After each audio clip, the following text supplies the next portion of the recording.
theaters this Valentine's Day is the latest romantic action film called Love Hurts. The movie stars Huy Quan as Marvin Gable, a highly successful realtor. He's basically the nicest guy in town, but when he receives a mysterious love letter, he must confront his dangerous past. And if you're like me, when this movie was announced, you thought that movie sounds incredibly derivative. Like every movie we've seen in the past 5 years, this is a subgenre I feel like is starting to get played out. But this movie feels like it's pushing the envelope in how many dorks exactly it can put in the leading tough guy roles. Because from the main lead to all of the villains and all of the henchmen after him, it feels like everybody in this movie is an absolute dork that they made to be a tough guy. I mean, the main guy's constantly wearing an ugly sweater. The main villain is constantly drinking a boba tea. Just have to point that out. A little bit ridiculous. But if you did watch this movie or you have any interest in possibly watching this movie, the main question probably is, what about the two main elements I talked about, action and romance? How is that? That's why I'm going to go see it. So as for the action, I will say I was entertained when it was going on. It's nothing you haven't seen before. It's kind of derivative, but I did find it enjoyable. It's kind of stupid and over the top, and a lot of it doesn't make sense, as I'm going to say in a sec. But I did have a good time when the action is going. That being said, there is a fatal flaw with the action in this movie because there is no consistency to it whatsoever. There are people who are taking blows that would definitely kill people. There are people getting sucker punched, hit over the head with objects, no blood. There's no consistency whatsoever scene to scene for how this action is filmed. Takes me out of the movie almost immediately. I don't really know what they were going for with that. Maybe it's the tone they're going for. This is supposed to be kind of comedic and light in tone, but it just makes no sense for people to survive the things they do. And then you have the romance of this, and I'll just say I didn't buy the romance at all in any of these characters. There's a love angle going on between the main character and this girl named Rose, and then there's a subplot that's introduced that's a little bit corny and cartoony, but I didn't believe any of the romance in this film. It feels like it was written just for the fact that they could release this movie at Valentine's Day. In fact, I would say this entire movie doesn't even really feel like a singular movie. It feels like the entire movie was only made based on the poster. It's like they had an idea to create a trailer for this movie and they could just throw as much stuff as possible into that trailer to market the movie. When the movie was released, it just feels like 10 different TV shows, but you took a 5-minute snippet of all of those episodes and just blended them into a movie that doesn't really make any sense. It also felt a little bit weird because our main character is kind of this sleeper cell like John Wick and Nobody, but I didn't really feel like he was actually skilled in this movie aside from the fact that they tell you that and they show you his past.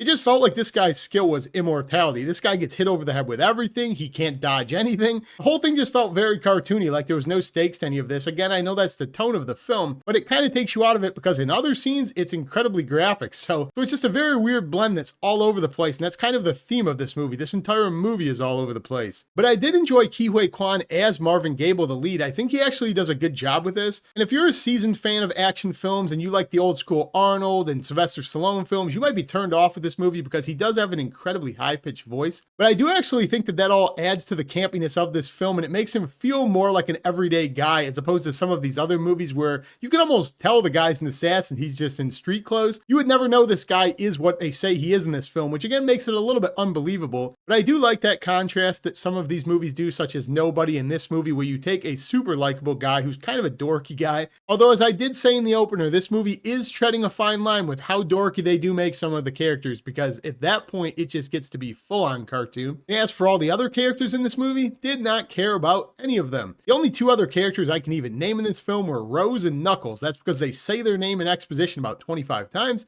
But all of the other characters in this movie are extremely unlikable, extremely generic, extremely flat. To describe the type of characters that exist in this film, Marshawn Lynch is in this movie. And if you're unfamiliar with football, he played football. He's a retired running back. He went by the nickname Beast Mode. And this movie is so self-aware, I guess there's actually a scene where he basically tackles a guy and yells, "Beast Mode." That's the type of movie you're getting into. But something else I found a little bit strange about this film is whenever you have this type of movie, it's usually a pretty generic and easy to follow story. It feels kind of weird to say. I actually was pretty damn confused for a lot of this film, at least the first hour. I really didn't know what the point of any of this was, who these characters were, why they were coming back, why they had the grudges they did. It just kept jumping so many different times because, as I said, it feels like 10 different films. I really had no idea what was going on and I wasn't following it at all. You find out through exposition that our main character loves this girl named Rose who comes back into this movie and makes all these events start taking place, which fundamentally kind of makes her a piece of shit because this guy was going on with his life, having a good old time, and she comes in and just absolutely sucks him back into his past. So you don't buy the romance, you don't like this character for causing this chaos on our main guy.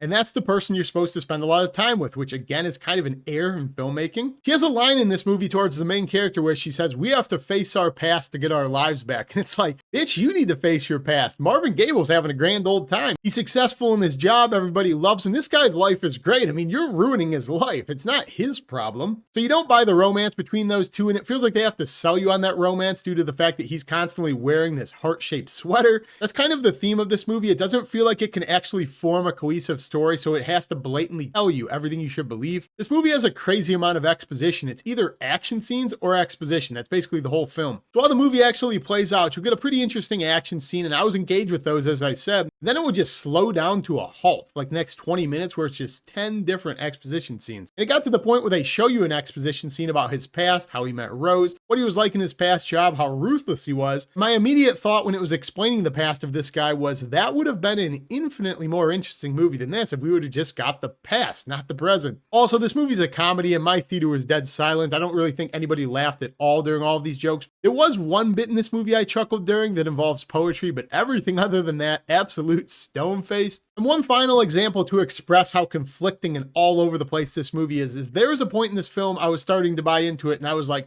we're finally getting somewhere. We're having a heartfelt moment. We're having a conversation that actually matters. And after about a 5-minute exposition where somebody's explaining their heartfelt message and what the purpose of all of this is, he gets stabbed in the face with a boba straw, and it just absolutely breaks the scene instantly. That's the way this movie is structured. It goes from exposition to action to comedy to romance to straight face to just, it's all over the place. Textbook example of too many cooks in the kitchen, just too many people working on this script. I would not be surprised if I looked this up and about 5 different people worked on the writing. But overall, I will say this is not the worst movie I have ever seen. It's a brisk watch, less than 90 minutes. I did enjoy the action. I did enjoy Huy Quan in the lead, but everything other than that, absolutely forgettable. Comedy does not land. Tone is all over the place. Marshawn Lynch is the second best character. That's kind of all you need to say.